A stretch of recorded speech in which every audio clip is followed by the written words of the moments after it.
Welcome to the Baseface Network.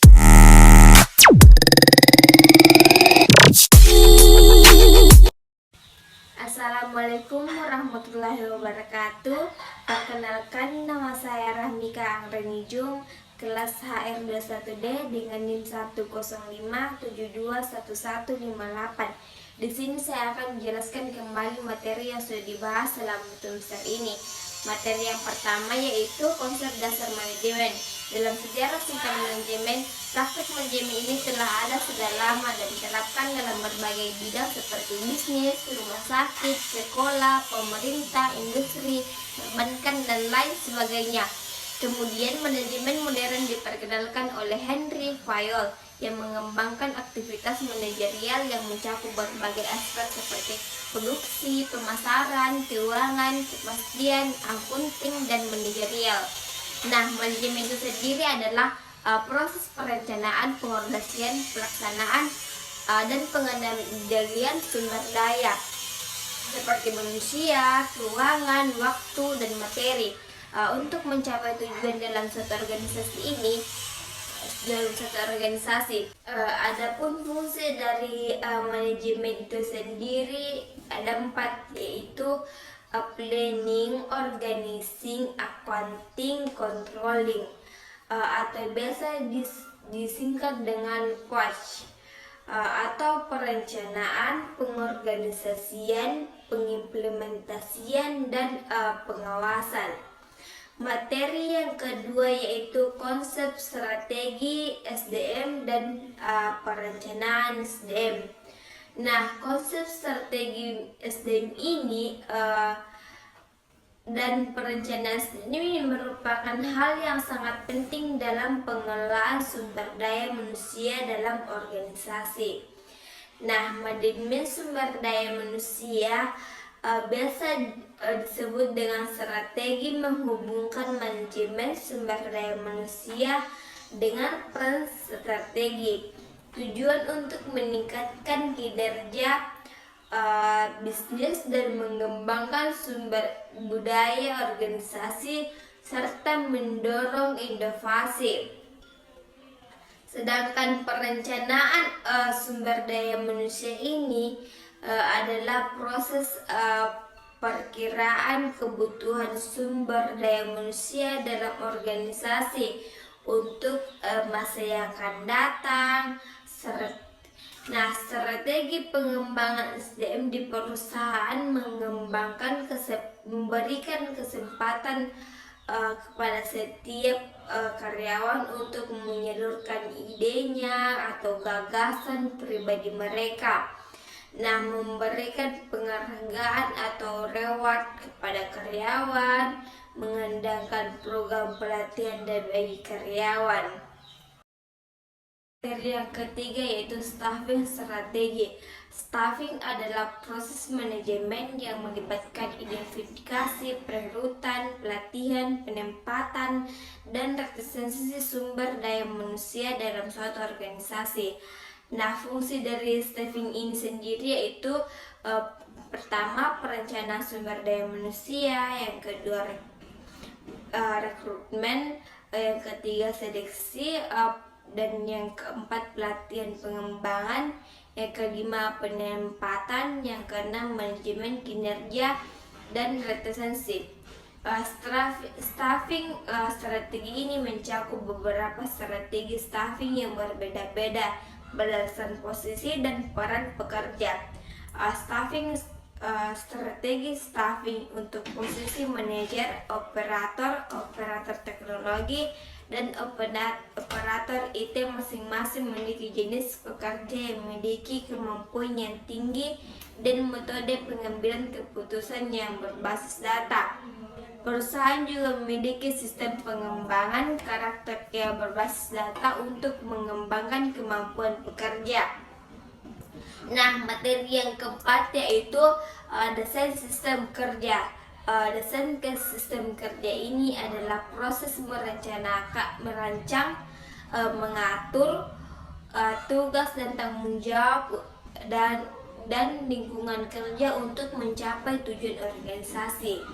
Nah, desain dan redesain ini sistem kerja merupakan langkah atau krusial dalam meningkatkan efisiensi dan produktivitas organisasi dengan memperhatikan faktor-faktor yang relevan, menerapkan metode yang sesuai, dan mengatasi tantangan yang mungkin muncul. Kita dapat mencapai hasil yang positif. Nah, untuk materi yang kelima itu hukum dan undang-undang tenaga kerja, manajemen kinerja.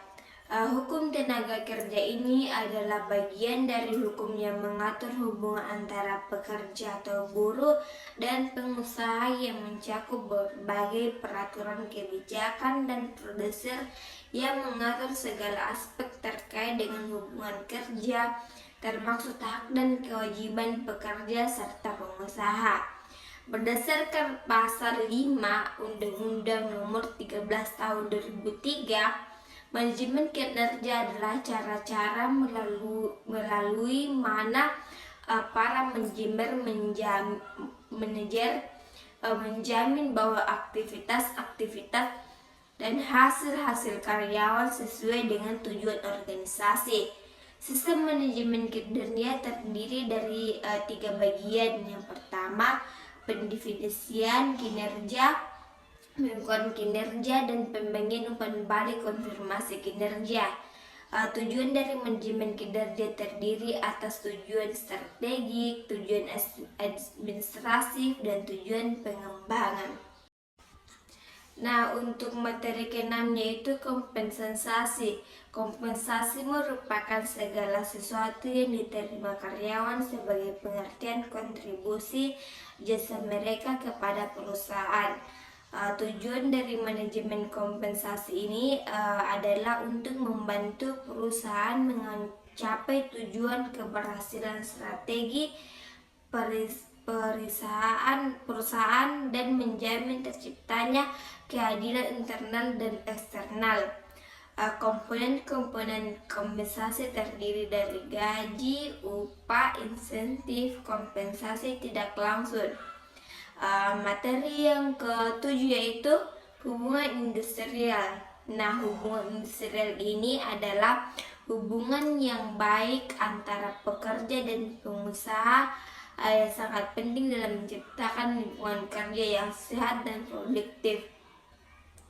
Hubungan industrial mencakup berbagai aspek termasuk kontrak kerja, perlindungan, penyelesaian, sengketa, kesetaraan, dan keamanan kerja. Hal yang penting untuk memastikan bahwa karyawan merasa dihargai dan diperlukan dengan adil, sementara pengusaha memiliki lingkungan kerja yang efisiensi dan produktif. Dalam mengembangkan hubungan industrial yang baik, perlu dijaga komunikasi yang jelas dan transparan antara kedua belah pihak, serta memastikan bahwa peraturan dan prosedur yang jelas dan adil telah diterapkan. Dengan menjaga hubungan industrial yang baik, karyawan merasa dihargai dan termotivasi, sementara pengusaha akan memiliki lingkungan kerja yang efisiensi dan produktivitas. Nah, materi yang ke-8 yaitu strategi SDM global. Strategi sumber daya manusia global adalah pendekatan yang dirancang untuk mengelola sumber daya manusia atau karyawan dalam konteks bisnis dan beroperasi secara internasional atau lintas batas negara. Tujuan dari strategi SDM global adalah memastikan bahwa organisasi dapat mengelola tenaga kerja global dengan efektif dan efisien, serta memanfaatkan keberagaman budaya dan keahlian karyawan untuk mencapai tujuan bisnis internasionalnya. Kemudian ada beberapa tambahan materi. Yang pertama, pengupahan di Indonesia, Omnibus Law atau Undang-Undang Nomor 11 Tahun 2020 tentang Cipta Kerja. Setiap pekerja atau buruh berhak atas kehidupan yang layak, bagi kemanusiaan. Untuk itu, pemerintah pusat menetapkan kebijakan pengupahan yang meliputi yang pertama yaitu upah minimum, yang kedua itu struktur dan skala upah, yang ketiga yaitu upah kerja lembur, yang keempat yaitu upah tidak masuk kerja, dan tidak melakukan pekerjaan dengan alasan tertentu. Yang kelima yaitu bentuk dan cara pembayaran dan upah. Yang keenam yaitu hal-hal yang dapat diperhatikan dengan diperhitungkan dengan upah. Yang terakhir yaitu upah sebagai dasar perhitungan atau pembayaran hak dan kewajiban lainnya. Kemudian ada di sini juga membahas tentang perhitungan upah pokok, tunjangan hari raya dan lain sebagainya. Yang terakhir itu kita membahas kembali materi kompensasi. Sebelumnya tadi saya sudah menjelaskan apa itu kompensasi. Dan di sini saya lagi menjelaskan kembali faktor-faktor dari kompensasi. Faktor-faktor dari kompensasi ini terdiri dari dua jenis. Yang pertama itu faktor internal. Nah, faktor internal ini terbagi lagi menjadi beberapa bagian. Yang pertama yaitu ukuran perusahaan. Perusahaan lebih besar cenderung memberikan upah lebih tinggi pada karyawannya. Yang kedua yaitu umur pekerja. Perusahaan yang lebih baru cenderung membayar lebih tinggi dari yang lama. Kemudian ada poin ketiga yaitu anggaran tenaga kerja. Nah, anggaran tenaga kerja ini secara normal identik dengan jumlah uang tersedia untuk kompensasi karyawan. Nah, kemudian yang keempat yaitu siapa yang membuat keputusan kompensasi.